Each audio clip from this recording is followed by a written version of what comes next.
ఆదికాండము 39వ అధ్యాయం చదువుకుందాం.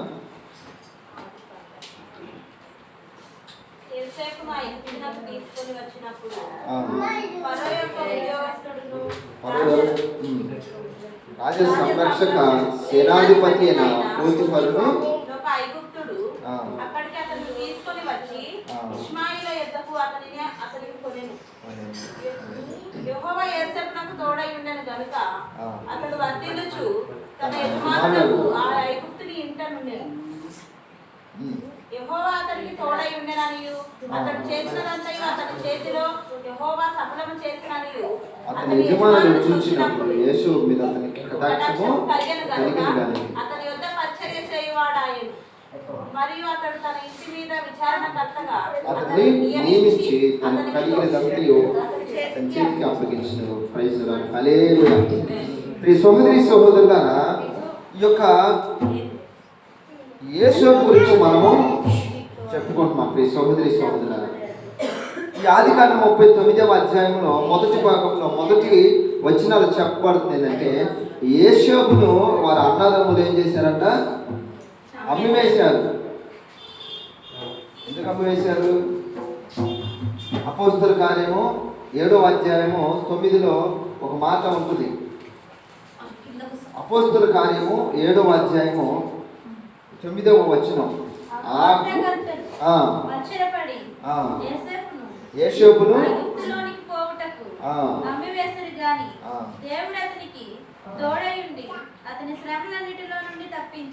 హల్లెలూయా. అలా ఆ తమ్ముడు నాకు అన్నలు ఉన్నారు కదా అని అనుకుండొచ్చు, నా కుటుంబం ఉండి నాకు తోడుగా ఉంటారు అనుకుండొచ్చు. కానీ ఆ అన్నదమ్ములే ఏం చేశారంటే అసూయపడి అమ్మివేశారు. అమ్మివేసిన తర్వాత వీళ్ళంతా చేసినా కానీ ఆయనకు తోడుగా ఎవరున్నారంట? దేవుడు తోడై ఉన్నారు. సహోదరి సహోదరులారా, మీ కుటుంబంలో మీ అన్న కానీ అక్క కానీ ఎవరైనా సరే, నీ కడుపును పుట్టిన నీ కుమారుడు సైతం నిన్ను లక్ష్య పెట్టకుండా నిన్ను త్రోసివేస్తే ఆయన అంటున్నాడు, ఆయన నీకు తోడై ఉంటాడు. అదే యేసోపుకు తోడై ఉన్న దేవుడు ఎందుకు తోడై ఉన్నాడు? ఎందుకు తోడై ఉన్నాడు? ఆయన్ని ఏవి ఉన్నాడు కాబట్టి, ఆయన్ని కొలుస్తున్నాడు కాబట్టి, యథార్థంగా నడుచుకున్నాడు కాబట్టి. శ్రీ సహోదరి సహోదరులారా, ఈ రోజున నీకు ఆ యేసోపుకు దేవుడు తోడై ఉన్నాడు కాబట్టి నీకు తోడై ఉండాలంటే నువ్వు యథార్థంగా ప్రవర్తించాలి. సహోదరి సహోదరులారా, ఈ 11 మంది అన్నదమ్ములు వారి యొక్క అన్నలు కలిసి ఆ గోత్రకర్తలు ఎవరైతే ఉన్నారో వాళ్ళంతా అమ్మి పడేశారు. ఎవరికి? ఇస్మాయిల్. ఎవరో జనాలు తెలియదు, ఆ జనాలు ఎలా ఉంటారో తెలియదు. నేను కొనువేయబడ్డాను కదా, మరి అక్కడ ఎలా బ్రతకాలో తెలియదు. ఆ వ్యక్తికి బాధపడుతున్నాడు. మీకు తెలుసా, మనం కూడా వెలబట్టి కొనబడిన వారు. తెలుసా మీకు? వెలబట్టి యేసోపును కొన్నారు ఒక వ్యక్తులు. ఎవరు? ఆ సంతతి వారు, ఆ దేశపు వారు కొనేసి ఒక బానిసగా తీసుకుని వెళ్ళారు. ప్రియ సహోదరి సహోదరులారా, ఆ బానిసగా వెళ్ళినప్పుడు ఎంత కష్టాలు ఉంటో తెలియదు కదా. మీకు తెలుసా, కొంతమంది కొన్ని దేశాల వారు కొంతమందిని కొనుక్కొని తీసుకెళ్తారు. అక్కడ ఇంటి పనులు చేయడానికి, పొలం పనులు చేయడానికి. అలాగనే అక్కడ ఇంకా గల్ఫ్ దేశాలు అంటారు, ఎడారి దేశాలు అంటారు. ఈ ఎడారి దేశాలకు పోతే ఇక చెప్పడం కష్టం. అవి చాలా ద్రాహం కూడా దొరకదు, తినడానికి సరైన ఆహారం కూడా దొరకదు. అలాంటి దేశాలకి తీసుకుని వెళ్తారు. తీసుకుని వెళ్ళి వాళ్ళు చెప్పింది చేయాలి, వాళ్ళు ఏం పెడితే తినాలి. అవసరమైతే వాళ్ళు తినిన ఆహారం ప్లేట్లో మిగిలిపోతే ఇది తిను అంటే తినాలి. ప్రియ సహోదరి సహోదరులారా, అలాంటి పరిస్థితుల్లో కొనిపోబడిన వ్యక్తి అక్కడ ఎలాంటి జీవితం ఉంటుందో తెలియదు. కానీ అక్కడ దేవుడు అతనికి తోడై ఉన్నాడని ఎవరు గమనించారు? అతని యజమాని గమనించారు. అతని యజమాని గమనించాడు, ఓహో యేసోబుని కొనుక్కొని తీసుకొని వచ్చాను కదా, అతను నా ఇంటికాడికి వచ్చిన కాడి నుంచి నా కుటుంబం ఆశీర్వదించబడుతుంది, నా కుటుంబం ఇంకా అభివృద్ధి చెందుతుంది అని అతని నమ్మకత్వాన్ని గుర్తు చేసుకున్నాడు. ఈ సహోదరి సహోదరు ఇంకా కింద చదవండి.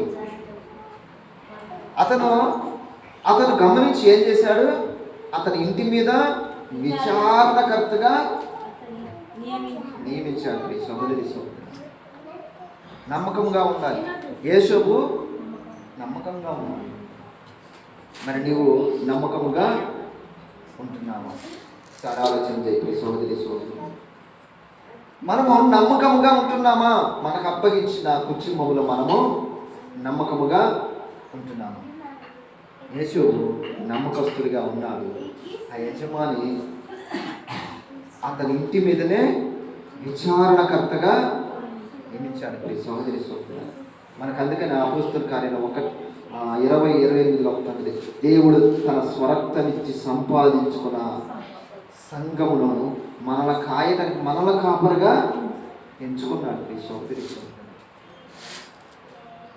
మనం నమ్మకత్వంగా ఉండాలి. మన కాపరులని ఎగిరిపోవటానికి గంతేయటానికి ఇక్కడ కాదు, మనము నమ్మకంగా ఉండాలి. ఎందుకంటే సంఘము అంద కాదు, దేవునిది.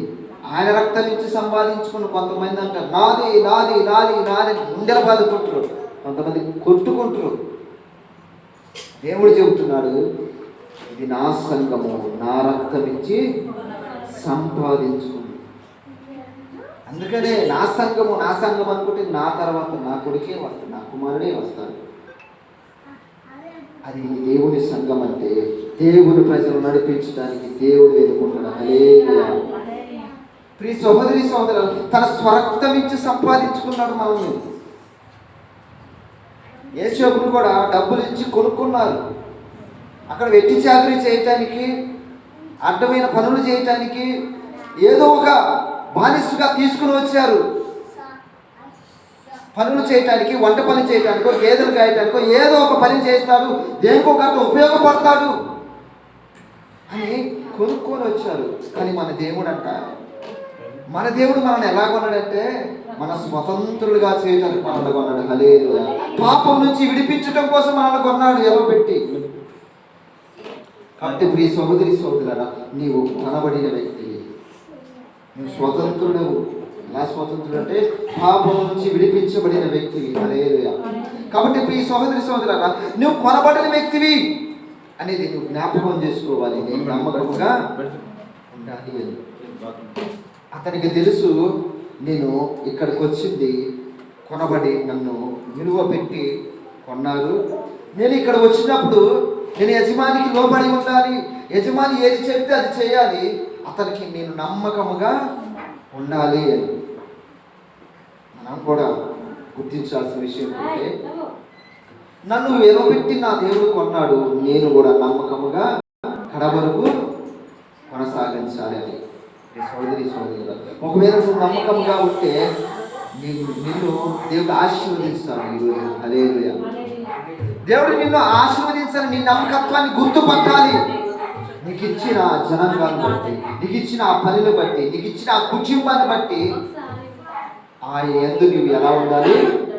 నమ్మకత్వం కలిగి జీవించాలి. ప్రియ సహోదరి సహోదరులు, 5వ అధ్యాయం 5వ వచనం, అతను తన ఇంటి మీదను అతనికి కలిగినంత మీదను అతని విచారణకర్తగా నియమించిన కాలం మొదలుకొని యెహోవా యేసోబు నిమిత్తము ఐగుప్తుని ఇంటిని ఆశీర్వదించెను.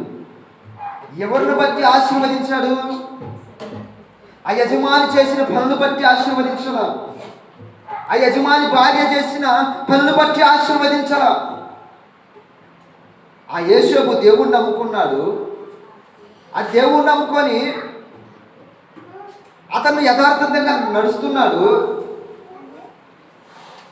అతను నడుస్తున్నాడు కాబట్టి ఆ యజమానిని కూడా ఆశీర్వదించాడు. ఆ యజమాని ఎందుకు ఆశీర్వదించాలంటే, ఆ యజమానిని బాగా ఆశీర్వదిస్తే యేసోబుని కూడా మంచిగా చూసుకుంటాడు. హల్లెలూయా. అంతే కదా.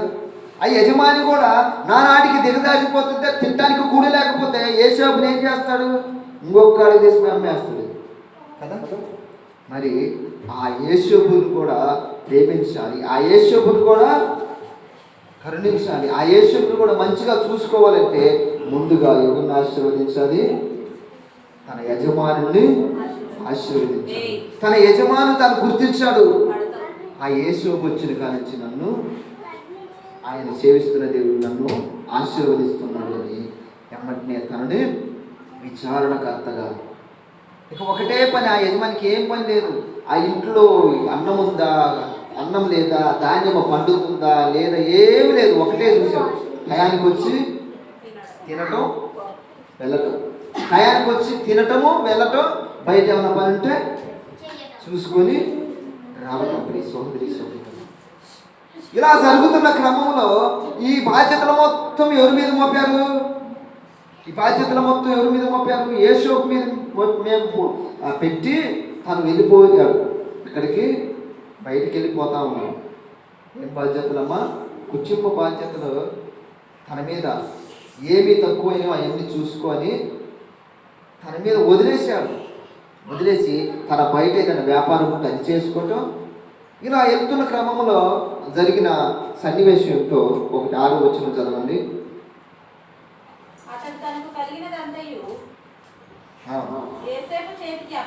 అప్పగించి తన ఆహారం తినుడు తప్ప తనకి ఏమి ఉన్నదో ఏమి లేదో విచారించిన వాడు. అది అతనుకున్న నమ్మకం, తన యజమాని పట్ల ఉన్న నమ్మకం. మరి నీ మీద, నీ భర్తకి నీ మీద ఆ నమ్మకము ఉందా? ఒకసారి ఆలోచించు. నీ కుమారుడికి నీ మీద ఆ నమ్మకం ఉందా? లేదా నీవు నీ కుమారుడి మీద ఆ నమ్మకము ఉన్నదా? మన కుమారుల మీద మన కుమార్తె నమ్మకం ఉండదు. ఎక్కడ హాస్టల్లో పడితే ఏం చేస్తున్నావు, ఆ సినిమా చూస్తున్నావా, శిఖారులు చేస్తున్నావు అడిగేవాళ్ళం మనం కదా. హాస్టల్లో వాళ్ళని పడేస్తే ఏం చేస్తున్నావు మనం నమ్మం కదా.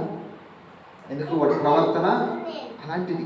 కానీ ఆ యజమాని తన దాసుని ఏ విచారణ చేసేవాడు కాదు. ఎందుకు? తన ప్రవర్తన అలా ఉండేది, సక్రమంగా ఉండేది. కాబట్టి ప్రియ సోదరి సోదరులారా, నీవు నమ్మకముగా ఉండాలి. ఈ రోజున బుర్రకారు మొత్తం పరిగెత్తుకుంటూ పోతున్నారు, కాలేజీలంటూ తిరుగుతూ ఉన్నారు.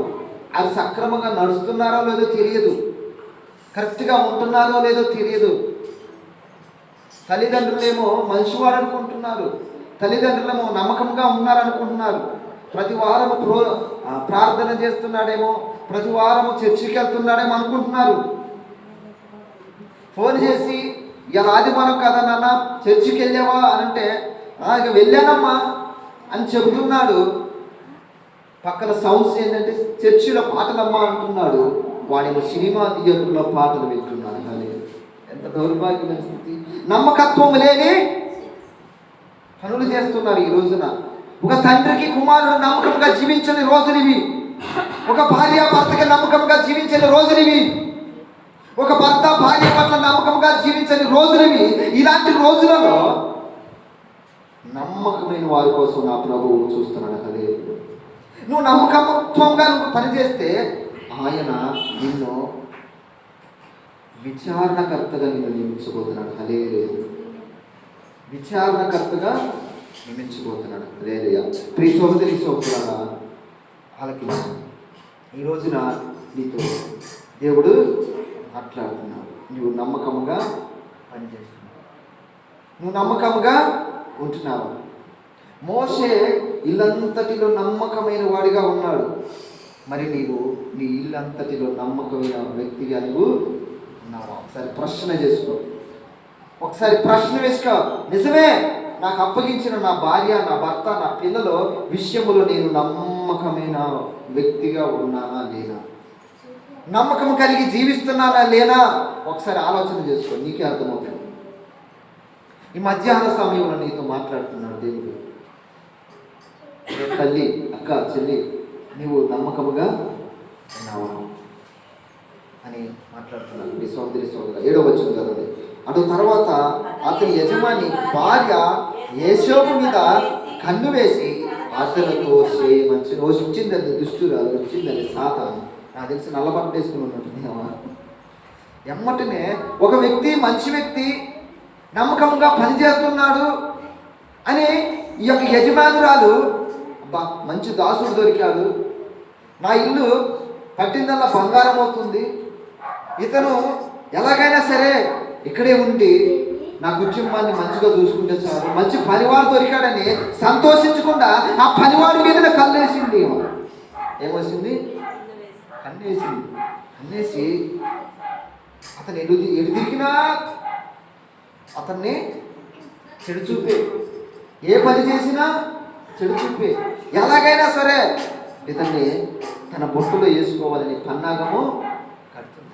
ఒక నమ్మకమైన వ్యక్తికు పనివాడిగా ఉన్నప్పుడు ఆ నమ్మకమైన వ్యక్తికి మంచి పనులు చేయించుకోవాలని కుటుంబాన్ని ఇంకా అభివృద్ధి పనుల్లో చేయించుకోవాల్సింది పోయి తను చేసిన దౌర్భాగ్యమైన పని ఏంటంటే యేసోబు మీద కన్ను వేసి తనను వ్యభిచారం చేయాలని కోరుతుందంట ఈ సోదరి సోదరుడు. ఇంకా చదవండి. అయితే అతడు ఒప్పక తన యజమానుడు తనకు కలిగినంతయు నాకు అప్పగించిన కదా, నా వశమున తన ఇంటిలో ఏమి ఉన్నదో అతడు ఎరగడు. నిజానికి తన యజమానికి కూడా తెలియదంట. తన ఇంటిలో కొత్తగా ఏం ఫ్రిడ్జ్ కొన్నాడో, ఏ ఫ్యాన్ తెచ్చాడో, ఏ ఏసీ తెచ్చినా కూడా యజమానికి తెలియదంట. అంతా ఈ పనివాడే చూసుకునేవాడు. అన్ని ఇంట్లో కావలసిన వంట సామాను కానీ అన్ని వస్తువులు ఇతనే తీసుకుని వచ్చాడు. ఆ యజమానికి అసలుకి ఏ వస్తువు ఉందో లేదో తెలియదంట. మొత్తం ఎవరి హ్యాండ్ ఓవర్లో ఉన్నాయి? యేసోబు హ్యాండ్ ఓవర్లో ఉన్నాయి. నీవు అతని భార్య అయ్యుందున నిన్ను తప్ప మరి దేనిని నాకు అప్పగింప ఉండలేదు. తన యజమాని తన బాధ్యత గుర్తు చేసుకున్నాడు. ఏమంటే నాకు అన్ని ఒప్పచెప్పాడు. ఈ కుటుంబంలో ఉంది చూసినా, ఈ ఇల్లు గృహం మొత్తము నాకు యజమాని ఇచ్చాడు అన్నీ. కానీ ఒక్కటి నాకు అధికారం ఇవ్వలేదంటే, నువ్వు యజమానురాలు, యజమానుడి యొక్క భార్యవి, నీ మీద నాకు అధికారం లేదు. ఎందుకంటే నేను దాసుడను, నువ్వు యజమానురాలు, నీ మీద నాకు అధికారం ఏమీ లేదు. కాబట్టి నేను ఎట్లు ఇంత ఘోరమైన దుష్కార్యము చేసి దేవునికి విరోధముగా పాపము కట్టుకుందనని చెప్తాను. ఎవరితో అన్నాడు ఈ మాట? యజమానురాలు. మనతో ఎంజాయ్ చేద్దాం, మన ఇద్దరం దుబాయ్ పోదాం, ఏముందా ఉంటాయి కదా బీచ్లు, వైజాగ్ బీచ్, ఇలాంటి బీచ్లు ఉన్నాయో మరి, ఈ బీచ్లో పోదాం ఎంజాయ్ చేద్దాం అని అంటే అతను లేదు, నా దేవుని ఎదుట, నా దేవుడు, నేను నమ్ముకున్న నా దేవుని ఎదుట ఇంత దుష్కార్యం చేయటకు నేను ఎలా తెగిస్తాను అని తన యజమానులతో అంటున్నాను. తన యజమానులు ఎంత సంతోషించాలి. నిజమే, నేను పాపిస్తుదాన్ని, నేను ఏదో ఆశపోయి, నేను ఏదో లోకాశలు పడి యేసోబును నేను కోరుకున్నాను. కానీ యేసోబు ఎంత నమ్మకస్తున్న వాడు, నన్ను క్షమించు అని నన్ను అడగాల్సింది పోయి ఏమండి పన్నాగం వేస్తుంది. ఏం పన్నాగము? చదవండి. తన దినం ఆమె యేసోబుతో మాట్లాడుతున్నాడు, కానీ అతడు ఆమెతో ఇక ఇదే పని. ఎటు పోయినా యేసోబును చూడటమే, ఎటు పోయినా ప్రేరేపిస్తుంది. ఎవరిని? యేసోబును. మనం ఎవరో ప్రేరేపించిన అవసరం లేదు, మన మొబైలే ప్రేరేపిస్తుంది. యూట్యూబ్, ఫేస్బుక్ ఓపెన్ చేస్తే చాలు దరిద్రమైన వీడియోలు వచ్చి పడతాయి. మనకి ఏదో ఒక బైబుల్ చదువుకుందాం, ఏదో ఒక మంచి మెసేజ్ అని వచ్చిద్దేమో అని, మనకు తెలియని విషయాలు ఏమైనా తెలుసుకోవచ్చు అని బైబుల్ సంబంధించిన కొన్ని వీడియోలు చూద్దామని ఓపెన్ చేస్తా సార్ దరిద్రమైన వీడియోలు, అర్ధనగ్నంగా సైకిల్ చేయటం. ఒక మధ్య ఒక వీడియో ఏదో వచ్చింది, రాయాల్సింటే తెల్లచీర కట్టుకొని చిట్టన్నారు. ఏది అర్థం కావట్లా. వీడియోల కోసం, లైకుల కోసం మేము వ్యభిచారులము అని నిరూపించుకోవడానికి చేస్తున్నారు. అర్థం కావట్లేదు, అది కావాలని చేస్తుంది. ఏమని? నిజంగా వారు వ్యభిచారం చేయాలని ఉద్దేశం కాదు, కానీ నేను ఎలాగంటే ఆ డ్రైవరు ఆగుతాడా, లేకపోతే నన్ను కోరుకుంటాడేమో అని ఆ వీడియో పెట్టగానే యూట్యూబ్లోనే, ఫేస్బుక్లో చేయగానే వేల మంది చూస్తారు కదా, ఆ వేల మంది చూడటం కోసం ఇలా చేస్తున్నారు. కానీ యేసోబు ఎవరి కోసం చూశాడు? దేవుడు చూస్తున్నాడు. ఆయన యందు నేను మంచి హృదయము కలిగి జీవించాలి. ఆయన ఎదుట నేను ఇంత దుష్కార్యము చేయకూడదు అని. కానీ మనుషులు ఎదుట దుష్కార్యము చేస్తేనే చూసేటట్టున్నారు ఈ రోజున కదా. లహరి ఆమె ఎందుకు అలా వీడియో చేసింది? మనుషులు చూడటం కోసమే కదా. మనుషులు చూడటం కోసము తన యొక్క క్యారెక్టర్ను చంపుకొని కూడా చేసింది. కానీ యేసు తన క్యారెక్టర్ను చంపుకోలేదు, తను నిజాయితీగా కాబట్టి మీ క్యారెక్టర్ అనేది చాలా విలువైంది సహోదరి. కింద కామెంట్లు వీడియోల కోసం ఇంత దిగదారిన వాళ్ళు కొంతమంది ఏమ్మా వీడియోల కోసము, లైకుల కోసం, ఫాలోవర్స్ కోసం నిన్ను ఎవరో చూసి మురిసిపోవాలని కోసము ఈ లైకుల కోసం ఇంత దిగజారాలా, ఇంత దిగజారి బతకాలా అని చాలామంది అన్నప్పుడు సమాజంలో కొంతమంది అన్న మంచోళ్ళు ఉన్నారు నాయన అనిపించింది నాకైతే. సమాజంలో కొంతమంది అన్న మంచోళ్ళు ఉన్నారు, చెడుని వ్యతిరేకించేవారు ఉన్నారు అని అనుకున్నాను నేనైతే ప్రియ సహోదరులారా. కాబట్టి ప్రియ సహోదరులారా, మీరు ఈ యొక్క మధ్యాహ్న సమయంలో మీరు ఎలా ఉన్నారో ఒకసారి ప్రశ్న చేసుకోండి. నా దేవుడు ఎదుట నేను ఇంత దుష్కార్యం చేయటానికి నేను అని ఎలాగా అనుకున్నాడు కదా. మనమైతే మనుషుల ముందునే దుష్కార్యం చేయడానికి ఆలోచించలేదు కదా. ఇంకా దేవుడేముందిలే, దేవుడేమో చూస్తున్నాడా, మన ముందు నిలబడ్డాడా, ఇంకా మనం ఏ పనైనా చేయొచ్చునని అనుకుంటున్నామేమో ప్రియ సహోదరులారా. కాబట్టి ఒకసారి ఆలోచన కలిగి జీవించండి. యేషోబైతే దేవుని ఎదుట నేను దుష్కార్యం చేయను. ఈ రోజున నీవు ఒకసారి ఆలోచించి ఒక దుష్కార్యం చేస్తున్నావంటే, నువ్వు దేవుడు నమ్ముకున్నావంటే నువ్వు చేసే దుష్కార్యం దేవుడు కూడా చూస్తున్నావు.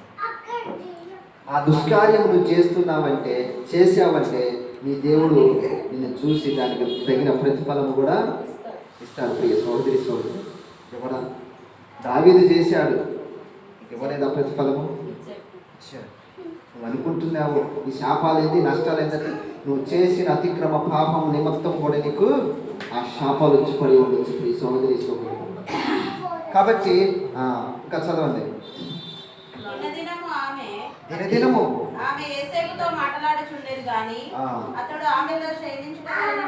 ఆమె మాట రోజు దినదినము యేసోబు మీదే కన్ను. ఏదన్నా అవసరం వచ్చి యేసోబుతో మాట్లాడాలంటే చూపు మొత్తం యేసోబు మీదే. ఇలా చూస్తూనే ఉంటుంది. కనీసం నేను చూస్తే అతను లొంగుతాడేమో, అదే కదా చూస్తారు కదా కొంతమంది. ఏదో కూర చూపు, కొంచెం చూపు అంటే చూస్తున్నా అలా చూస్తూనే ఉంటుంది. మరి అంత చూపేమా అంతగా ఆ యేసోబుని ఎంత ఇష్టపడదు కదా. ఆమె ఏ వేషాలైనా వేసి ఉంటుంది, మనం చెప్పకూడదు కానీ చాలా ప్రయత్నాలు చేసి ఉంటుంది కూడా కదా. సినిమాలో చూస్తుంటారు కదా మీరు, సీరియల్స్ వాటిల్లో చాలా చూపిస్తారు. ఒక హీరోయిన్ ఏ విధంగా పడగొట్టాలని కొన్ని చేసేస్తారు. ఈరోజు వీళ్ళు కూడా చేస్తున్నారు రీల్స్. మనం చూసే ఆడియన్స్ ఏ విధంగా పడగొట్టాలి, సగం డ్రెస్సులు వేసుకొని కదా. ఆ రోజున యేసోబుని ఏ విధంగా పడగొట్టాలని ఆమె కూడా దినదినము ప్రయత్నము చేస్తూనే ఉంది. సాతాను యొక్క ప్రయత్నం ఏంటంటే నేను దినదినము దిగదార్చడం, దినదినము పడగొట్టడమే. నీ ఆత్మీయ స్థితిని దిగదార్చి నీ ఆత్మీయ స్థితిని పడగొట్టాలని, నీ క్యారెక్టర్ను పడగొట్టాలని దినదినము పొంచి ఉంటుంది. యేసోబు క్యారెక్టర్ని ఏ విధంగా లొంగ తీసుకోవాలని దినదినము రోజు అదే ప్రయత్నము. ఇక్కడ రోజు అసలు పడట్లేదు. రోజు నేను అన్ని ట్రై చేసినా, ఎన్ని ప్రయత్నాలు చేసినా నేను పడట్లేదని ఇక ఏం చేసిందమ్మా చదవండి. అట్లుండగా ఒకనాడు తన పని మీద ఇంటి లోపలికి వెళ్ళినప్పుడు అప్పుడు ఆమె అతని వస్త్రమును పట్టుకొని తనతో శయనింపమని చెప్పగా అతడు తన వస్త్రమును ఆమె చేతిలో విడిచిపెట్టి తప్పించుకొని బయటికి పారిపోయాడు. అతడు తన ఇంటిలోకి వెళ్ళాడంట. మరి తనకంటూ ఒక రూము ఏదైనా ఉండొచ్చు. ఆ ఇంటిలో ఎవరు లేరంట. ఇది గమనించింది యేసోబు కాదు. ఏమి గమనించింది, ఈ ఇంటిలో ఎవరు లేరు, యేసప్ప ఒక్కడే ఉన్నాడు. సో ఆ ఒంటరిగా ఉన్నప్పుడు మనం ఏదైనా చేయొచ్చని ఎమ్మటి ఏం చేసింది, యేసప్ప దగ్గరికి వెళ్ళిపోయింది. ఇక ఎమ్మటినే చొక్కా పట్టుకొని నాతో రా అని బలవంతం చేసిందంట. బలవంతం చేయని అతను ఏం చేశాడు, ఎమ్మటినే తప్పించుకొని పారిపోయాడు. అందుకని సామెత గ్రంథము 1వ అధ్యాయం 10వ వచనంలో ఒక మాట ఉంటుంది, సహోదరి సహోదరులు, నా కుమారుడా పాపులు నిన్ను ప్రేరేపిస్తే అంగీకరించవద్దు. కాబట్టి ప్రియ సహోదరి సహోదరులారా చదవండి సామెత గ్రంథము, నా కుమారుడా పాపులు నిన్ను ప్రేరేపిస్తే ఒప్పుకొనకము, అంగీకరించవద్దు, చేయొద్దని వారి త్రోవలో నడవద్దని. పాపులు నిన్ను ప్రేరేపిస్తే, ఈ పాపాత్మరాలు వచ్చింది యేసప్ప దగ్గరకు వచ్చి, ఎవరు లేరు ఇంటిలో, ఎవరు చూడరు, ఈ చీకటిలో చేసేద్దా, నా యజమానుడు కూడా తెలియదు, నా యజమానుడు కూడా తెలియదు, ఇలా వ్యభిచారం చేసేద్దామని తనను పట్టుకొని వ్యభిచారించబోయింది. అప్పుడు తాను ఎమ్మటిని తప్పించుకొని అయిపోయాడు. మన పాపాత్ములు అంతే, మన జనాలు అంతే, ఎవరు చూడట్లేదు కదా, మంది వేద్దారా, ఏమవుతుందిరా, పెగ్గేస్తే ఏమవుతుందిరా, సినిమాకి వెళ్తారా, ఏమవుతుంది, ఇవి ఒక్కరోజు చర్చికి పోతే ఏం కాదు, సినిమాకి వెళ్దారా, ఓ పార్టీ చేసుకుంటున్నావు, బర్త్డే ఉంది, పెళ్ళి ఉంది, మ్యారేజ్ ఉంది, ఫంక్షన్ ఉంది, ఏదో ఒకటి ఉంది, ఒక్కరోజు ఏం కాదులే, అవసరమైతే సాయంత్రం రోజు మోకాలు వేసి దేవుడు ప్రార్థన చేసుకో, క్షమాపణ అడుగు, సరిపోద్ది. ఈ ఒక్కరోజే కదా పెళ్ళి వచ్చేది, ఒక్కరోజే, మళ్ళీ చేసుకోడు, బర్త్డే ఫంక్షన్ మళ్ళీ ఇప్పుడే, మళ్ళీ వచ్చే సంవత్సరం కదా, మళ్ళీ రాదు, పదప్పా ఎంజాయ్ చేద్దాం అని నిన్ను పాపాత్ములు ఎలా ప్రేరేపిస్తారు, చేద్దాం చేద్దాం చేద్దాం. ఈ రోజున ప్రేరేపిస్తుంది ఏంటి మనల్ని, సరే వచ్చింది యూట్యూబ్, ఫేస్బుక్, ఇన్స్టాగ్రామ్ ఓపెన్ చేస్తే సార్ ఎలా ఉన్నాం, హాయ్, సగం సగం బట్టలు వేసుకుని హాయ్, సరే ఆలోచించి ఓపెన్ చేద్దామంటే భయం పడుతుంది అతనికి. అలాంటి జనాలు మధ్యలో మనము పెరుగుతున్నాం. యేసప్ప కూడా అంతే, ఒక పాపాత్మురాలు యజమాని తన మీద కన్నేసి అలాంటి వారి మధ్య నివసిస్తున్న ఆ సమయంలో తన క్యారెక్టర్ని నిలబెట్టుకున్నాడు. హల్లెలూయా. ఈ లోకం మొత్తం చెడిపోయింది, ఈ లోకంలో ఉన్న మనుషులు మొత్తము తమ మార్గంలో తప్పుకొని దేవుడు అనుగ్రహించు మహిమను పొందలేక చెడిపోయి జనాలు కలిగి ఉన్నారు. అలాంటి జనాల మధ్యలో మనం ఎలా ఉండాలి, ఒక జ్యోతుల వల్ల మెరవాలి. హల్లెలూయా. అది మన క్యారెక్టర్. ఇంటి మీద చర్చి మీద, ఇంటి మీద నక్షత్రం పెడితే కాదు మన క్యారెక్టర్, మనమే దివ్య జ్యోతులు కలగాలి. హల్లెలూయా. అప్పుడు కనపడుతుంది. ఈ రోజున ఒక ఆచారం అయిపోయింది, క్రిస్టమస్ చెట్టు ఒక ఆచారం అయిపోయింది, నక్షత్రం ఒక ఆచారం అయిపోయింది. బైబిల్ ఎప్పుడో చెప్పింది, మనుషులు కల్పించిన పద్ధతులు దైవోపదేశములని బోధించుతున్నారు, అదే పోతారు, వాటిని మొక్కుతున్నారు, వాటిని కొలుస్తున్నారు. కాబట్టి ప్రియ సహోదరి సహోదరులారా, మనమే ఒక జ్యోతుల వలె వెలగాలి. కాబట్టి మత్తయి సువార్త 5వ అధ్యాయము 16వ వచనం.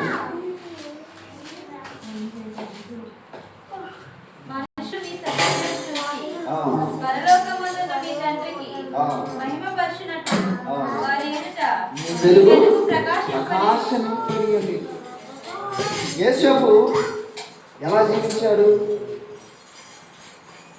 అతను ఫస్ట్లో తన కుటుంబంలో ఉన్నప్పుడు, ఆ కుటుంబంలో ఉన్నప్పుడు తన యజమాని గ్రహించాడు కదా. తనకి యజమాని గ్రహించినప్పుడు ఎందుకు తనకు తోడై ఉన్నది ఎవరు, దేవుడు అని తెలుసుకున్నాడు. ఎలా తెలుసుకున్నాడు? మనం కూడా అంతే. మనుషులు మీ సత్క్రియలు చూసి, మన క్రియలు చూసి, మన ప్రవర్తన చూసి తెలుసుకోవాలంటే ఎవరిని మహిమపరచాలి? పరలోకమందున్న మీ తండ్రిని మహిమపరచాలి. మీకు తెలుసా, మనం చేసే కార్యాలు బట్టి మన తండ్రి మహిమపరుస్తాడు. మనం ఏదైనా హెల్ప్ చేసే, సహాయం చేసే అవతల వ్యక్తికి మనకి థ్యాంక్స్ అని చెప్పి నీకు చేయమని ఆలోచన ఇచ్చింది దేవుడికి స్తోత్రం అని చెబుతాను. ఎందుకు? నిన్ను కన్నా నీ తండ్రి ఎంత గొప్పవాడు, నువ్వు సేవిస్తున్న నీ దేవుడు ఎంత గొప్పవాడు, ఎంత మంచి మనసు అయ్యా నీకు. నువ్వు సేవిస్తున్న నీ దేవుడికి ఎంత మంచి మనసు ఉంటే నీ సహాయం చేయడానికి నువ్వు ముందుకు వచ్చావని ఎవరు మహిమపరుస్తారు? మన దేవుణ్ణి మహిమపరుస్తారు. మనుషులు ఎదుట మీరు చేసే సత్క్రియలను ఎవరు ఎదుట? మనుషులు ఎదుట మీరు సత్క్రియలు చేయాలి. యేసేపు కూడా ఆ కుటుంబంలో ఉన్న ఆ యొక్క వారి ఎదుట మంచి సత్క్రియలే చేశాడు కాబట్టి ఆ యజమానుడు తనని ప్రేమించాడు. ఆ యజమానుడు గ్రహించాడు, ఇతను మంచివాడు, మా నమ్మకమైన వ్యక్తి, ఇతనికి నమ్మకంగా పనిచేస్తున్నాడు కాబట్టి నా కుటుంబ బాధ్యతలంతా అప్పచెప్పించిన ఇతను మంచివాడు. సోదరుల మనకు కూడా ఈ రోజున చెప్తున్నది ఏంటంటే తన సంఘాన్ని మనకి అప్పగించాడు. తన సంఘాన్ని మనకు అప్పగించి తన కాపర్లను నియమించాడు. మనల్ని నియమించి వారిని కాయుటకు మనకిచ్చాడు. వారి మీద వ్యర్థనము చల్లాయించడం కాదు, వారి మీద అధికారము చల్లాయించడం కాదు. ఒక ఉపమానం ఉంటుంది. ఒక సమరయుడు, మీకు తెలిసిందే కదా, ఒక సమరయుడికి వచ్చి గాయాలు కట్టి ఆ వ్యక్తికి బలపరిచి ఒక వ్యక్తి దగ్గరికి అప్పచెప్పి ఇదిగో ఇతనికి కట్లు కట్టు, ద్రాక్షారసం ఇచ్చి అవన్నీ ఇచ్చి తనకి ఎంత ఖర్చు అన్నీ ఇచ్చేసాడు. ఇచ్చేసి ఇదిగో నేను మళ్ళీ వెళ్తున్నా, ఇతనికి ఇంకా ఖర్చు ఏమైతే ఖర్చు పెట్టు, మళ్ళీ నేను తిరిగి వచ్చి ఇస్తాను. ఏమన్నాడు? ఇస్తాను. ఇప్పుడు గాయాల చేత కొట్టబడి దొంగల చేత అవమానపడి గాయాలు, హృదయం గాయమైంది ఎవరికి? మనకే కదా. విరిగిపోయి మనసు కలిగిన మనకి మనల్ని ఎవరు గాయాలు కట్టింది? మన గాయాలు కట్టడానికి వెల చెల్లించింది ఎవరు? నీకు అర్థం కాదు. సమరయుడు డబ్బు ఇచ్చిండు. ఎవరికి? ఒక కాపరికి డబ్బులిచ్చి, ఒక వైద్యుడికి డబ్బులిచ్చి, మీరు నువ్వు చూసుకో, ఇదిగో డబ్బు ఇది, మళ్ళీ తిరిగి వస్తా నేను, ఇతను నిమిత్తం ఏమైనా ఖర్చు పెడితే ఖర్చు పెట్టు, అది కూడా నేనే. ఆ వ్యక్తి చెబుతున్నా, ఒక వ్యక్తి ఇదే నాకు ఎప్పుడు డబ్బు డబ్బు డబ్బు అంటాడు. మా సంఘం కష్టం, డబ్బు కావాలి అది మనం అనకూడదు, వాళ్ళే ఇవ్వాలి. మన అవసరతలు తీసుకుని వాళ్ళే ఇవ్వాలి. ఒక ఆయన బస్సులో తగిలింది, మన క్రైస్తవుడు పక్కనే పడ్డాడు. పాపం ఇదే అడుగుతుండు. 1,00,000 రూపాయలు పెట్టి మై సెట్టు కొన్నాం, తలా 10,000 వేసుకొని ఊరూరు తిరగటానికి సువార్త చేయటానికని అనుకున్నాం. ఇప్పటికీ సంవత్సరం అయింది మీకు కొని, ఒక్కరోజు కూడా తిరగల. తీసుకుని భద్రంగా ఇంట్లో పెట్టుకొని చర్చిని వాడుకుంటున్నాం. కొన్నదేమో సువార్త కోసం. ఎన్ని అబద్ధాలు, ఎన్ని దొంగలు అంటుండ ఆయన. ఈ ఏదో పని అంటే ఏం కాదండి, అసలు వాళ్ళే మన వ్యాపారం అంట అని అంటున్నాను. ఎందుకంటే దేవుడే కదా మరి మనం వాళ్ళకి ఇచ్చిండు కదా, వాళ్ళే కదా మనం బాగోగులు చూడాల్సింది. దానికి డబ్బు కూడా దేవుడే ఇస్తానన్నాడు కదా, ఆయన అడగాలి కదా. ప్రభా మరి అంటుండు. ఏమన్నా నీకు అంత తెలియదు నాకు వాయిద్యం. సరేలే దేవుడు చెప్తాం. నిజంగా బ్రదర్ అటు పోలేము, వేరే సంఘానికి పోలేము, విడిచిపెట్టలేము, కొన్ని అనుభవిస్తున్నాము అని చెప్పుకుంటూ వచ్చింది. సరే ప్రార్థన చేయండి. కాబట్టి ఇప్పుడు ఈ సహోదరి మనము నమ్మకమైన వ్యక్తిగా జీవించాలి. ఈ సహోదరుల మనుషులు ఎదుట మన సత్క్రియలు. ఈ సహోదరి యేసేపు ఏంటంట? నమ్మకమైన వ్యక్తి. ఆమె యజమానులు ఎలాంటిది? దుష్కార్యం చేసేది, పాపాత్మురాలు. యజమానుడైతే నీతిమంతుడే, యథార్థవంతుడే, కానీ యజమానురాలు చూస్తే కఠినురాలు. చేయని తప్పు చేయమని చెప్పే ఆ యజమానురాల మధ్యన తన ప్రవర్తన ఎంతగానో కాచుకున్నాడు. సహోదరులారా, మీరు కూడా ఈ సమాజంలో జీవిస్తున్నప్పుడు మీ ప్రవర్తన ఎంతగానో కాపాడుకోవాలి. నీ కుటుంబంలో నీ బాధ్యతలు ఎరగాలి. నీ కుటుంబంలో నువ్వు జీవిస్తున్నప్పుడు నీ కొడుకు పట్ల, కుమారుడి పట్ల, కుమార్తె పట్ల నీ బాధ్యతలు గ్రహించి నువ్వు సక్రమంగా నడుచుకుంటే నీ భర్తే ఏమనుకుంటాడో తెలుసా? నా భార్య ఎంత నమ్మకంగా ఉంది, అతను ఈ ఇంట్లో ఏమైనా ఉందా లేదా తీసుకొచ్చి డబ్బు నీకే ఇచ్చాడు. ఏంటి మొత్తం ఇచ్చేసి నువ్వే చూసేసుకో, ఇగో ఈ నెల శాలరీ అంటారు తప్ప కొంతమంది ఇయలేరు. ఎందుకంటే మొత్తం ఇచ్చి చీరలు తీసుకొచ్చుకుంటూ నగలు తీసుకొచ్చుకుంటూ ఏమో ఒక్క రోజులో అయిపించింది, ఇక నెక్స్ట్ ఉంటూ ఉండవు అని వాళ్ళు ఎందుకు భయపడుతున్నారు? మిమ్మల్ని కాదు చెబుతున్నా, భయపడిగారు.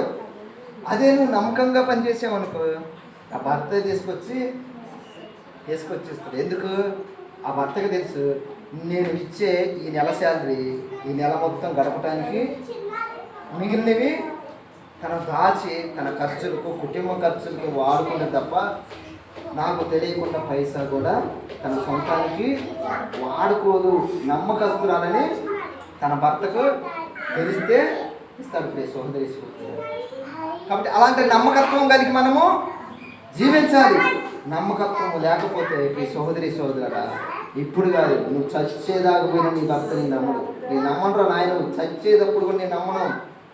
చాలా మంది అంటారు మమ్మల్ని నేను అసలు నమ్మను, డబ్బు ఉన్నాయి అవసరమైతే నువ్వు చావు బతుకులు ఉన్న సప ఆమె దగ్గర ఉంటాయి, ఆ పాడి కూడా నేను డబ్బు లేదు, చీరకు కొమ్ముకు ఆడ మూడేసుకుని ఉంటుంది ఇది అని అంటారు కదా, అంటారు చాలా మంది అంటారు. ఎందుకు? మా అమ్మని నేను నమ్మనండి, మా నాన్న నేను నమ్మను, చావు బతుకులో కొట్లాడుతుంటా, చచ్చిపోయినరా వాడిని తగలేయడానికి కాల్చడానికి పూడ్చడానికి డబ్బులు ఖర్చు అవుతారా తీరా అంటే నేను ఇవ్వను. మా నాన్నకాడ ఉండే ఉంటాయి, మా అమ్మకాడ ఉండే ఉంటాయి, అది చనిపోయి ఉంటుంది కదా, ఏడ గూట్లోనో ఎక్కడ తప్పాలంటే దాచిపెట్టుంటుంది, అది తీసేసి తగలేద్దాం అంటారు. ఎందుకు? నీ కుమారులు నీ మీద నమ్మకము. కాబట్టి ఈ సోదరులు నమ్మకత్వం కలిగి జీవించాలి. కుమారుడు బాధ్యత ఇలాంటి నమ్మకత్వం కలిగి జీవించాలి. కాబట్టి ఇప్పుడు ఈ సోదరులారా యేసు నమ్మకముగా ఉన్నాడు. ఆయనకి ఎవరు తోడై ఉన్నాడు? దేవుడు తోడై ఉన్నాడు. నువ్వు చేసే పని అంతకు నీ దేవుడికి తోడై ఉన్నాడా? ప్రశ్న. నిన్ను అడిగితే ఏమోనండి తెలియదు, ప్రశ్న కదా. నువ్వు చేసే పని అన్నింటిలో నీకు దేవుడు తోడై ఉండి నిన్ను విడిపిస్తున్నాడా అంటే ప్రశ్న. నిజముగా నాకు దేవుడు తోడు ఉన్నాడు అంటారా అని అడుగుతావు తప్ప నేను చెప్పలేదు సమాధానం. కానీ యేసుకు దేవుడు తోడై ఉన్నాడంట, దేవుడు తోడై ఉన్నాడు. మరి నీకు తోడై ఉన్నాడా? తోడై ఉన్నాడా మీకు దేవుడు? తోడై ఉంటే ప్రియ సోదరులారా నువ్వు నమ్మకంగా జీవించు, నమ్మకత్వం యథార్థంగా జీవించు. యేసుకు ఏ విధంగా తన ఇంటి మీద విచారణకర్తగా నియమించాడో మనల్ని కూడా అలాగ విచారణకర్తగా నియమిస్తాడు. ప్రియ సోదరులారా విచారణకర్తగా నియమించి అత్యధికముగా తన ఇల్లు అంతటిలో నమ్మకంగా ఉన్నాడు కాబట్టి అంత సైన్యాన్ని కూడా తనకు అప్పగించాడు. నువ్వు కూడా నమ్మకంగా ఉండు, నీకు రేపటి దినాల్లో అలాంటి గొప్ప ధన్యత నీకు నీ కుటుంబానికి ఇస్తాడు. ప్రియ సోదరులారా నువ్వు నమ్మకంగా లేకపోతే, నమ్మకత్వాన్ని కోల్పోతే నష్టము కలుగుతుంది. కాబట్టి పాపులు నిన్ను ప్రేరేపిస్తే ఒప్పుకో. భార్యకు అవసరమైతే ఎక్కడికి దూరాన. ఈ రోజున ప్రేరేపించేది పాపం. సంఘంలో ఉన్నవారు పాపం చేయమని ప్రేరేపించారు. ఆ సంఘానికి పోతుందా, ఆడకపోతుందా, ఏడుకపోతుందా, మెరిసిపోయే దగ్గర ఆడికే పోతుందా అనుకుంటు. సత్యవాక్యం ఎక్కడ ఉంటే అది ఇద్దరైనా ముగ్గురైనా అక్కడ నిలబడాలి. ఎక్కడో మెరుపులు చూసి పోవడం కాదు. ఆయన ఎవరు పక్షాన ఉంటుందంటే దేవుడు పక్షాన సత్యమైన వాక్యాన్ని ఎక్కడ ప్రకటిస్తారో వారి పక్షాన ఉంటారు. వారి పక్షాన ఒక్కరున్నా ఇద్దరున్నా 1000 మందితో సమానం. అలాంటి వారి పక్షాన నువ్వు నిలబడాలి. కాబట్టి ప్రియ సోదరులారా యేసు ఒక్కడే, కానీ ఆయనకి ఎవరు తోడై ఉన్నాడు? దేవుడు తోడై ఉన్నాడు. మేము నలుగురమే, మనం ఎంతమందిని? 10 మందిమే, కానీ మనకి ఎవరు తోడై ఉన్నాడు? దేవుడు తోడై ఉన్నాడు. కాబట్టి మనల్ని ఇంతగా ప్రేమించి మనల్ని ఇక్కడ నిలబెట్టుకుని ఈ రోజున సజీవ లెక్కలో ఉంచాడు. సోదరులారా నువ్వు ఇంతగా ఆశీర్వదించబడుతున్న కారణం ఏంటంటే నీకు దేవుడు తోడై ఉన్నాడు. ఒకప్పుడు మన జీవితం గుర్తు చేసుకొని, ఒకప్పుడు మనం జీవించిన విధానం గుర్తు చేసుకుని, మన పెద్దలు మన కన్నవారు జీవించిన విధానం గుర్తు చేసుకుని ఒకసారి ఆ రోడ్లు కానీ మనం నివసించే ప్రదేశం కూడా ఒకసారి గుర్తు చేసుకోండి. నా చిన్నప్పుడు నేను నివసించిన ప్రదేశం ఎలాంటిదంటే, నా చిన్నతనంలో వర్షం పడితే వర్షం పడితే బురద ఎలాంటిదంటే జోరుగా అది అసలుకి అడుగు వేసి నడవలేని పరిస్థితి. ఇలా అడిగెత్తే ఎడదా కాదు, అలాంటి పరిస్థితి. వర్షం పడితే ఇది గోడ ఉంది కదా, వెనక నుంచి గొంతు నుంచి నీళ్ళు వస్తాయి. ఇది మొత్తం తోడేసుకొని బయటపడేసిన పరిస్థితి మాది.